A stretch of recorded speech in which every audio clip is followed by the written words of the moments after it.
Hello students, welcome to all. तो आज हम लोग काइनेमेटिक्स का जो इक्वेशन है उस इक्वेशंस को कैलकुलस से डिराइव करेंगे जो आपके बोर्ड एग्जाम के लिए इम्पोर्टेंट है। तो काइनेमेटिक्स का जो तीन इक्वेशन है वो है v square equals to u square plus 2as। Sorry, first one is v equals to u plus at, second one is equal to ut plus half at square, and third one is v square equals to u square plus 2as। तो इन तीनों equation को हम calculus से derive करेंगे। तो first one करने से पहले आपको कुछ चीज़ याद रखना होगा, वो है हम वेलोसिटी को लिख सकते हैं in the form of derivative of displacement, and acceleration को लिख सकते हैं in the form of derivative of velocity. तो ये जो दोनों चीज़ है इसको आपको ध्यान में रखना होगा। तो फर्स्ट हम इस इक्वेशन को डिराइव करेंगे। तो इस इक्वेशन को डिराइव करने के लिए हम यहाँ से शुरू करेंगे, acceleration equals to D V D T. तो हम लोग लिख सकते हैं D V equals to A D T, इससे इसको मल्टीप्लाई कर दो तो ऐसे लिख सकते हैं।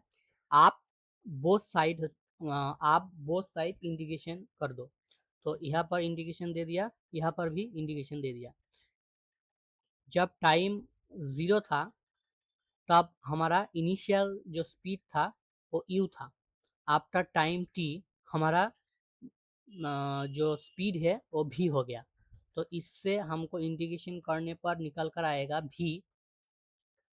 आप रेंज को बैठा दीजिए।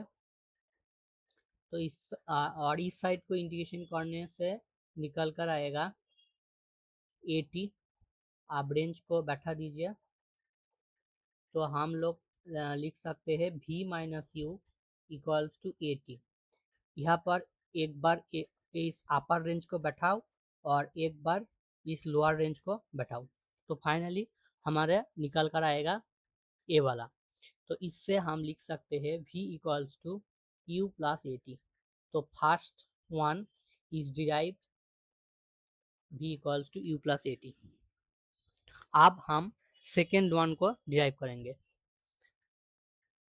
तो सेकेंड वन को डिराइव करने के लिए आपको पहले इस पार्ट को करना होगा, उसके बाद हम करेंगे।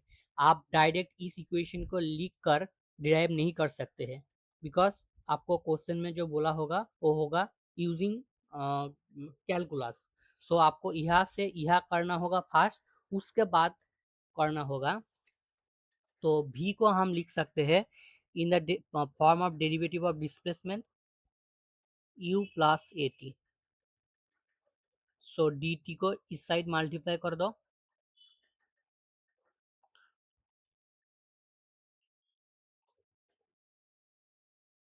आप बोथ साइड इंटीग्रेशन बैठा दो। आप रेंज को बैठा दो। व्हेन टाइम इज 0 देन हमारा जो पोजीशन था वो था ओरिजिन पे, so we can put here 0। और जब टाइम t हुआ तब हमारा डिस्प्लेसमेंट हुआ s। तो इस साइड से हमारा फाइनली निकल कर आएगा s, और इस साइड को इंटीग्रेशन करने पर u कांस्टेंट होगा। सो कांस्टेंट होगा तो इंटीग्रेशन के बाहर निकल कर आ जाएगा, और dt का इंटीग्रेशन करेगा तो हमारा आएगा t। यहाँ पर एक्सेलरेशन कांस्टेंट होगा तो एक्सेलरेशन भी इंटीग्रेशन की बाहर निकल कर आएगा। तो यहाँ पर एक्सेलरेशन बैठा दो और उसके बाद t का इंटीग्रेशन करो। तो t का इंटीग्रेशन होता है टी स्क्वायर बाई 2। अब यहाँ पर रेंज को बैठा दो t equal to 0 and t।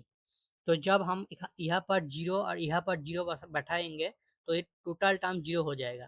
तो 0 का लिए कुछ भी टर्म नहीं आएगा। तो फाइनली हमारा आ जाएगा u plus half A T square. तो सेकेंड इक्वेशन भी डिराइव हो गया। अब हम लोग थर्ड इक्वेशन को डिराइव करेंगे। थर्ड इक्वेशन को डिराइव करने के लिए आपको क्या याद रखना होगा, एक्सेलरेशन को हम लिख सकते हैं D V D T form में। और dv को ds से डिवाइड कर दिया और ds यहाँ पर ले लिया तो ds कैंसिल हो जाएगा, तो हम इसको ऐसे लिख सकते हैं। ds कैंसिल हो जाएगा तो फाइनली हमारा रह जाएगा dv dt। तो इसको हम लोग ऐसे लिख सकते हैं। तो इस टर्म को v लिख सकते हैं। तो v equals to sorry a equals to v dv ds ऐसे लिख सकते हैं। तो इसको भी तुमको याद रखना होगा। जब acceleration in terms of displacement होगा तब हम इस इक्वेशन को यूज करेंगे। अब इसको s को यहाँ पर मल्टीप्लाई कर दो तो फाइनली हमारा आ जाएगा ADS। बोथ साइड इंटीग्रेशन बैठा दो। जब हमारा डिस्प्लेसमेंट 0 था तब हमारा इनिशियल जो वेलोसिटी वो कितना था, u था। और जब s डिस्प्लेसमेंट हुआ तब हमारा वेलोसिटी हो गया फाइनल वेलोसिटी v। तो v का जो इंटीग्रेशन होगा वो होगा v²/2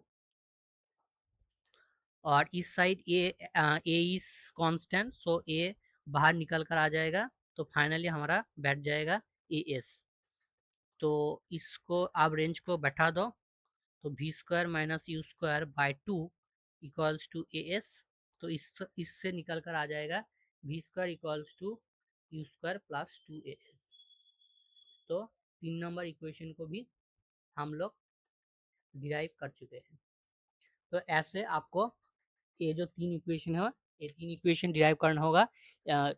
इस क्वेश्चन को बोर्ड में बहुत ज़्यादा आता है, ठीक है। सो बोर्ड के एग्जाम के लिए this question is very much important. So you have remember the process and that's all for today.